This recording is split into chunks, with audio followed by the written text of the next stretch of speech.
¿Cómo están? Los invitamos a revisar las principales noticias de esta semana en el canal de televisión del Poder Judicial. Estamos en la Corte de Apelaciones de Santiago, el segundo tribunal más importante del país y que fue fundado en el año 1811, pero solo en el año 1818 se pudo establecer definitivamente con la independencia de Chile. Desde acá, los invitamos a revisar titulares. Expertos aseguran que la falta de educación económica es clave a la hora de caer en estafas como las sociedades piramidales. Servicio Médico Legal capacita a jueces para investigar de mejor manera las desapariciones forzadas. Uno de los delitos que ha marcado la pauta del año 2016 es la estafa a través de las llamadas sociedades piramidales, fraudes que escapan de la fiscalización de la Superintendencia de Valores y Seguros o la de bancos e instituciones financieras. A la nula regulación del tema, los expertos advierten también una alarmante falta de educación financiera de las personas. A principios de marzo, el octavo Juzgado de Garantía de Santiago formalizó a Patricio Santos Hernández por los delitos de infracción a la ley de bancos y estafa. El repentino cierre de su empresa AC Inversions dejó al descubierto un modelo de estafa piramidal. Este modelo de negocio se construye con los primeros inversionistas, que son la base económica de la pirámide. Al entrar nuevos miembros al grupo, los primeros integrantes escalan y comienzan a recibir sus ganancias iniciales, que en realidad solo corresponde al dinero que los miembros más recientes entregan a la empresa. En términos simples, los dueños de estas sociedades fraudulentas usan el dinero de los inversionistas más recientes para dárselo a los más antiguos. Los que van arriba de la pirámide reciben una muy buena rentabilidad, los que van abajo están financiando esto, pero si en algún momento se dan cuenta que el sistema es endeble, se retiran del sistema y con el retiro el sistema colapsa y no hay fondos para pagarle a los que están abajo. Y así fue. El retiro de un gran grupo de clientes entre septiembre y diciembre de 2015 provocó que AC Inversions no tuviera dinero suficiente para mantener el pago mensual de los 5.000 clientes que invirtieron y confiaron en la empresa. Rápidamente los afectados interpusieron denuncias por estafa a lo largo de todo el país. Para esos montos, por ejemplo, una persona que estafa a otra por una suma superior a 18 millones de pesos, que es el monto actual, estamos hablando de una pena que parte en presidio menor en su grado máximo y una multa, o sea, de 3 años y un día a 5 años de cárcel. Generalmente en una estafa piramidal, o sea, uno tiende a pensar que pudiera ser que se aumentara en hasta 2 grados. La Policía de Investigaciones reconoció haber recibido algunas denuncias previas, pero no pudo incursionar más porque no había indicios que hicieran presumir algo ilícito. Esta situación hace reflexionar a los expertos sobre la falta de regulación para este tipo de empresas que ofrecen tentadoras ganancias que no tienen sustentabilidad en el tiempo. Empiezan a poner sus dineros ahí, parte o todo de sus ahorros. Y los fiscalizadores no necesariamente están mirando esta situación que pasa afuera. De repente se han comenzado a dar cuenta. Y el caso actual, los repetidos casos que hemos visto este año, probablemente motiven una regulación que haga que alguien esté mirando lo que está pasando fuera del marco normal de un fiscalizador o una superintendencia. Las pérdidas de los clientes afectados ascienden a más de 50.000 millones de pesos, cifra que probablemente no recuperarán en su totalidad. Pocas semanas después que se conocieran las primeras denuncias contra AC Inversions, otra empresa que se dedicaba a lo mismo, el Grupo Arcano, colapsó, dejando al descubierto una nueva estafa que afecta a decenas de ilusos inversionistas. La estafa piramidal o esquema Ponzi por el italiano Carlo Ponzi, que lo inventó en 1920 en Estados Unidos, tiene su más gran exponente en Bernard Madoff, que engañó durante más de 20 años a miles de empresas por más de 50.000 millones de dólares, la mayor estafa de la historia. Fortalecer la educación financiera y crear mecanismos preventivos de fiscalización asoman como las medidas más eficaces para hacer frente a este tipo de estafa que cada cierto tiempo afecta a decenas de personas. El Servicio Médico Legal encabezó una capacitación en la búsqueda e identificación de víctimas de desaparición forzada a magistrados del Poder Judicial y también de otras instituciones. La idea es establecer una mejor coordinación de los organismos responsables de investigar las causas de derechos humanos.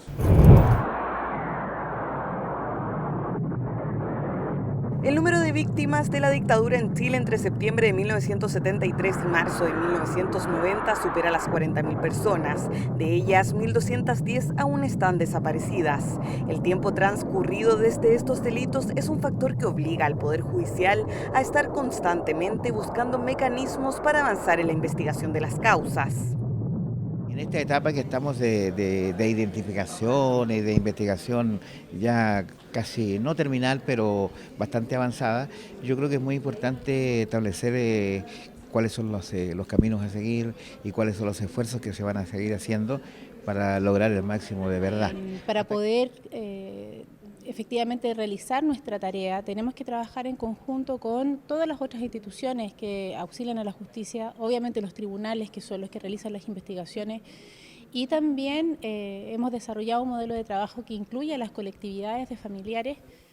La Unidad Especial de Identificación Forense del Servicio Médico Legal y el British Council organizó el seminario Búsqueda e Identificación de Víctimas de Desaparición Forzada como desafío interdisciplinario en el marco de justicia transicional, con el objetivo de generar una preparación técnica que favorezca el diálogo entre instituciones ligadas a la búsqueda de personas desaparecidas durante la dictadura, entre ellas el Poder Judicial.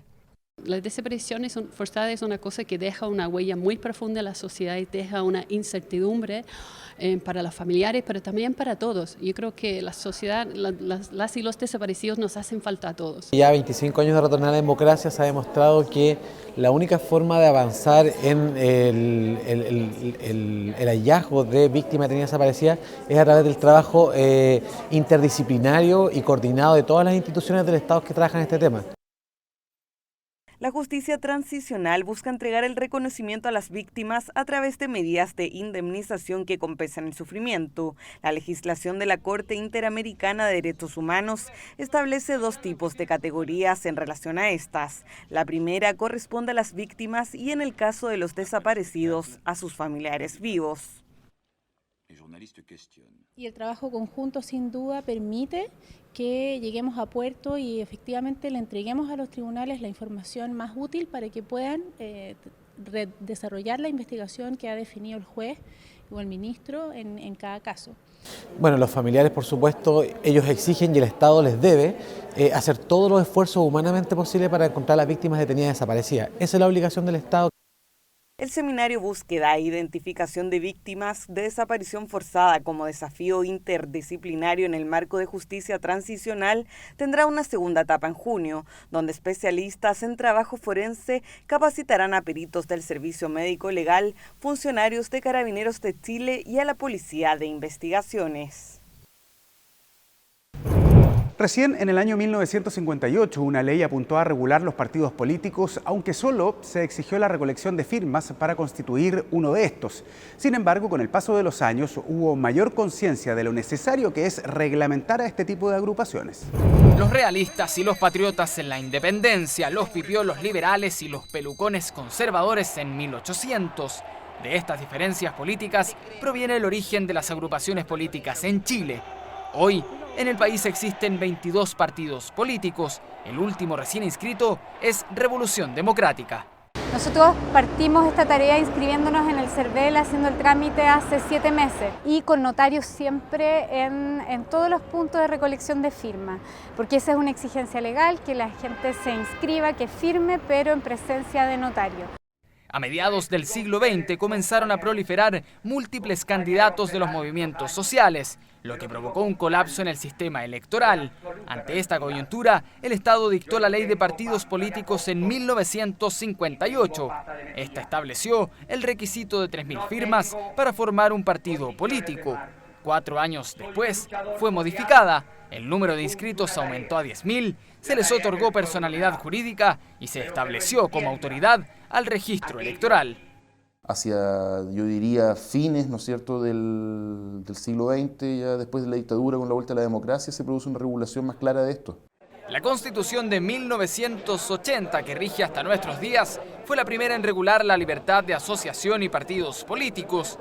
El artículo 19, número 15, asegura a todas las personas el derecho a asociarse sin permiso previo. En 1987 fue promulgada la Ley Orgánica Constitucional de los Partidos Políticos, que indica que son asociaciones autónomas y voluntarias organizadas democráticamente. Hubo alrededor de más de 20 partidos políticos con representación parlamentaria. Y esa situación generaba efectivamente un nivel de inestabilidad política muy grande porque no había, básicamente para entenderse las negociaciones, era una cantidad enorme de orgánicas con intereses distintos. La Ley de Partidos Políticos fue modificada este 2016, denominándose Ley que fortalece el carácter público y democrático de los partidos políticos y facilita su modernización, promulgada por la presidenta Michelle Bachelet. Las normas que hoy día promulgamos establecen un conjunto de medidas que imponen obligaciones y límites muy precisos a la actividad partidaria y electoral, entre otros aspectos, transparentando y democratizando la vida interna de los partidos, eliminando definitivamente el poder del dinero del financiamiento electoral. Dentro de las modificaciones, la nueva legislación contempla que el servicio electoral será el encargado de fiscalizar las elecciones internas de los partidos y también llevar una auditoría del patrimonio de estos. Asimismo, un partido debe contar con un 0,25% de militantes de 3 regiones contiguas. Del total de las causas tramitadas durante el primer trimestre del año 2016, la Fiscalía envió al archivo provisional el 50,6% de ellas, una cifra que aumentó respecto al año anterior debido al incremento de término de causas contra quienes no se presentaron a la convocatoria del servicio militar. A continuación, les contamos cuándo los casos pasan a formar parte de este archivo provisional y cómo se reactivan. Tanto las personas como las instituciones víctimas de algún delito pueden presentar denuncias ante la Fiscalía para iniciar una investigación. El fiscal debe contar con todos los antecedentes disponibles para la persecución del delito. Sin embargo, en los casos que no cuenta con indicios suficientes para esclarecer los hechos, el Código Procesal Penal faculta a los persecutores a suspender la investigación, siempre y cuando la causa no haya ingresado a los tribunales. Si el fiscal considera que no existen mayores antecedentes, la causa pasa al archivo provisional del Ministerio Público y queda congelada, una condición que puede ser revertida si surgen nuevos indicios. En estos casos, la víctima o representante puede solicitar la reapertura de la investigación. De ser rechazada, la ley les permite apelar nuevamente a la Fiscalía. Cuando los delitos contemplan condenas superiores a 3 años, la decisión de enviarlas al archivo provisional queda en manos del fiscal regional. Y a continuación los invitamos a conocer nuestro bloque de contingencia, un espacio que reúne algunas actividades del Poder Judicial ocurridas esta semana. El Juzgado de Garantía de Coyhaique decretó la prisión preventiva de Mauricio Ortega, imputado como autor del delito frustrado de femicidio de su expareja Nabila Rifo. Según la investigación, existen testimonios clave que vincularían directamente a Ortega con la brutal agresión de la joven de 28 años. El tribunal decretó 90 días de plazo de investigación.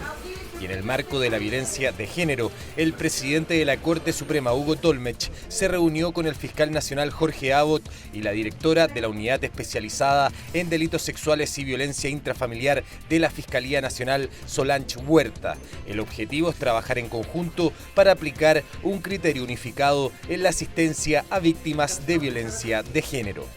Es decir, de que todas las instituciones midan exactamente lo mismo, de modo tal de que las decisiones que deben tomar todas ellas se basan, ¿no es cierto?, en un análisis de riesgo compartido. Porque una de las dificultades que se nos presenta al momento de tomar decisiones es que probablemente cada institución tenga un análisis de riesgo diferente. El ministro de la Corte Suprema, Carlos Cerda, visitó los tribunales de Iquique para difundir la cruzada Acoger, la alegría de acoger, iniciativa orientada a entregar una atención de calidad cercana y empática a los usuarios. El ministro Cerda, que lidera el subcomité de atención de usuarios del Poder Judicial, se reunió con diversos funcionarios de los juzgados de la jurisdicción para conocer en terreno cómo se están resolviendo los problemas de la gente en los tribunales iquiqueños. La ministra Rosa María Magui participó en el Precongreso Mundial sobre Derechos de la Niñez y Adolescencia 2016, organizado por la Universidad de Chile y la Universidad de Talca. En la primera jornada, los temas tratados fueron los desafíos para respetar los derechos de niños, niñas y adolescentes y el proyecto de la Subsecretaría de la Infancia del Ministerio de Desarrollo Social. Todo lo que signifique implementar efectivamente la Convención de los Derechos del Niño y los demás tratados internacionales de derechos humanos que ya están ratificados por Chile y que obligan a las autoridades a establecer la institucionalidad son bienvenidos. La ministra de Justicia y Derechos Humanos, Javiera Blanco, realizó la cuenta pública 2015 de su cartera en la Municipalidad de Laranja, actividad a la que asistió el presidente de la Corte Suprema, ministro Hugo Dolmetsch. Dentro del recuento, la secretaria de Estado mencionó la instalación de la Subsecretaría de Derechos Humanos, el proyecto de ley para tipificar el delito de tortura y destacó el número de parejas que han contraído el acuerdo de unión civil, además de los nuevos tribunales en zonas extremas. Termina esta edición de noticias. Antes recordarles que a partir del 18 de junio comienza a implementarse la ley de tramitación electrónica en 14 de las 17 jurisdicciones del país en una primera etapa. Esto va a digitalizar diferentes procedimientos judiciales. Termina esta edición de noticias. Como siempre, muchas gracias por su atención y la invitación a que sigan comunicándose con nosotros a través de las plataformas digitales del Poder Judicial. Que estén muy bien.